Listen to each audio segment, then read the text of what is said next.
quite a few of you guys have asked me to make graham crackers, and that was something that was a big luxury for us when we were growing up, so today we're making them. We're going to start off with some room temperature butter, and I'm just going to whisk that up a little so it softens a little more. Once you have that whisked up a little, you're going to add some honey to it, and we're also going to add some molasses. Then we're going to whisk those two together until they're all light and fluffy. Once you have those all whisked together, it's time to add some flour. We're going to do all-purpose flour. Then we're also going to add some whole wheat flour. Now we also add some baking soda, and we're going to add a little bit of vanilla. Then just mix all of that stuff in. It will probably seem a little dry. Once you have that mixed together, it's time to add a little bit of milk. Then I like to switch out to a regular mixing spoon and just mix that in. Now once you have that all mixed together, you want to take it out of the bowl and shape it into a nice little ball. And we're going to place it on a piece of plastic wrap. And we're just going to wrap it up nice and tight. And we need to stick this in the fridge to chill for an hour, because if you don't, it will be very tough to roll it out. And if you're Amish, you stick it in your ice box. Unless it's winter, you just stick it outside for a little bit. Now once your dough is done chilling, you're going to take a piece of parchment paper or a silicone baking mat the size of a cookie sheet, and we're going to roll our dough out on there. And you're going to need flour to do that. Just roll it out evenly. And you want to roll this out in as much of a rectangle as you can, and it needs to be rolled out very thin. Then you want to take a knife or a pizza cutter, and one of my sweet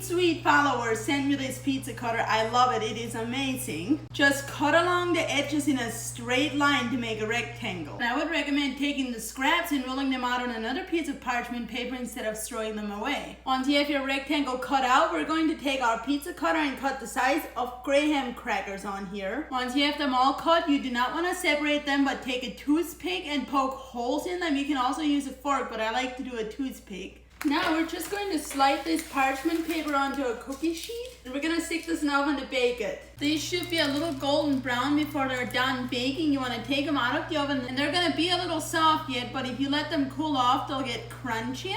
And I did not roll mine out thin enough this time because they're a little thicker than I like. Well, these things are cold now, and I did roll them out too thick because they're not as crunchy as they should be. But they smell exactly like store-bought graham crackers, and we're gonna take a bite and make sure they're good too.